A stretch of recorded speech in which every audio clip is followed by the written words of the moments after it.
Pagbasa mula sa aklat ni Propeta Jeremias.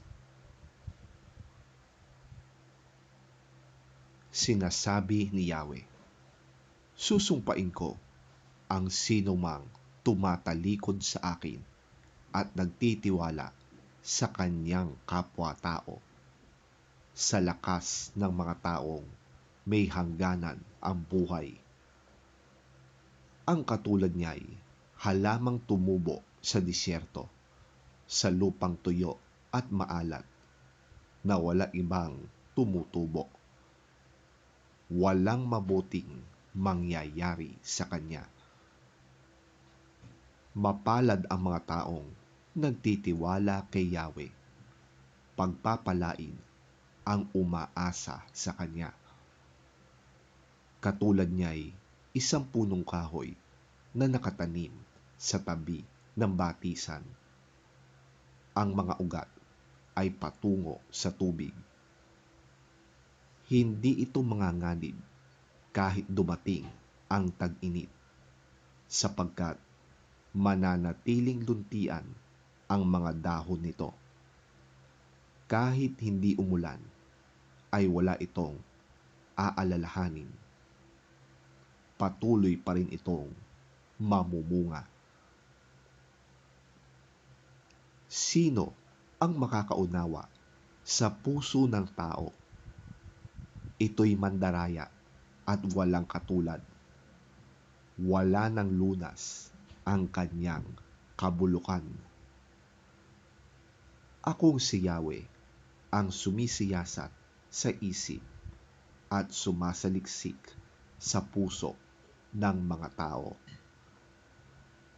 Ginagantimpalaan ko ang bawat isa ayon sa kanyang pamumuhay at ginagantimpalaan ayon sa kanyang ginagawa.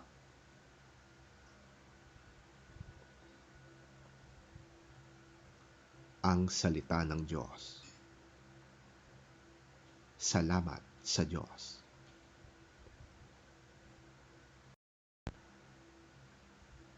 Ang mabuting balita ng Panginoon ayon kay San Lucas. Papuri sa iyo, Panginoon.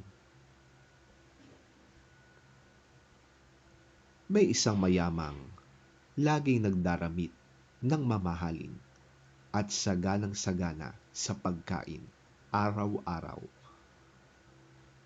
May isa namang pulubing nagngangalang Lazaro, natadtad ng sugat sa katawan at nakahiga sa may pintuan ng mayaman, sa hangad na matapunan man lamang ng mga mumong nahuhulog mula sa hapag ng mayaman. At dooy nilalapitan siya ng mga aso at dinidilaan ang kanyang mga sugat. Namatay ang pulubi at siya'y dinala ng mga anghel sa piling ni Abraham sa langit bilang isang parangal. Namatay rin ang mayaman at inilibing. Sa gitna ng kanyang pagdurusa sa daigdig ng mga patay, natanaw ng mayaman si Lazaro sa piling ni Abraham. Kaya't sumigaw siya, "Amang Abraham, maawa po kayo sa akin. Utusan po ninyo si Lazaro na isawsaw sa tubig ang dulo ng kanyang daliri at basain ang aking dila, dahil ako'y naghihirap sa apoy na ito."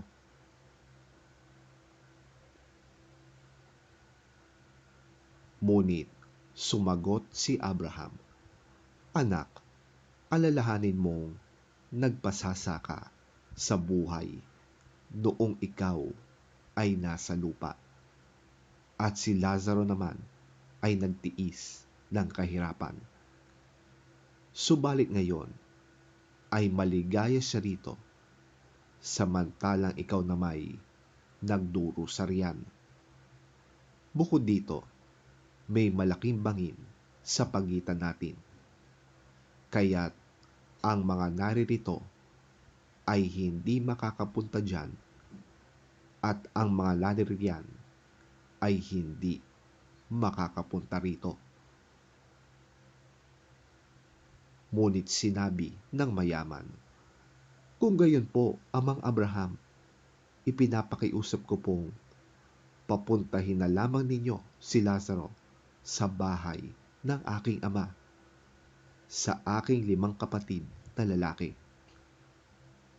Suguin po ninyo siya upang sila'y bigyang babala, upang hindi sila humantong sa dakong ito ng pagdurusa."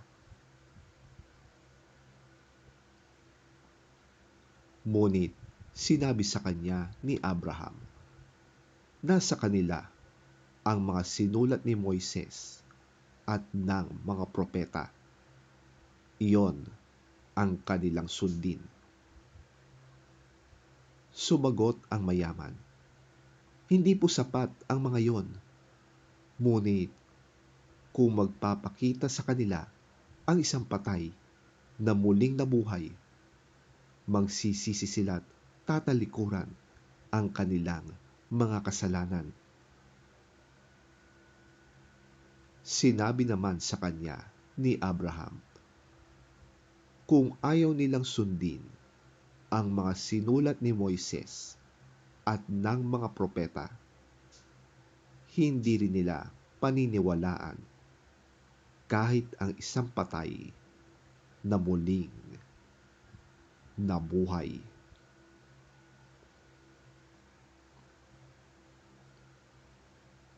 Ang mabuting balita ng ating Panginoon.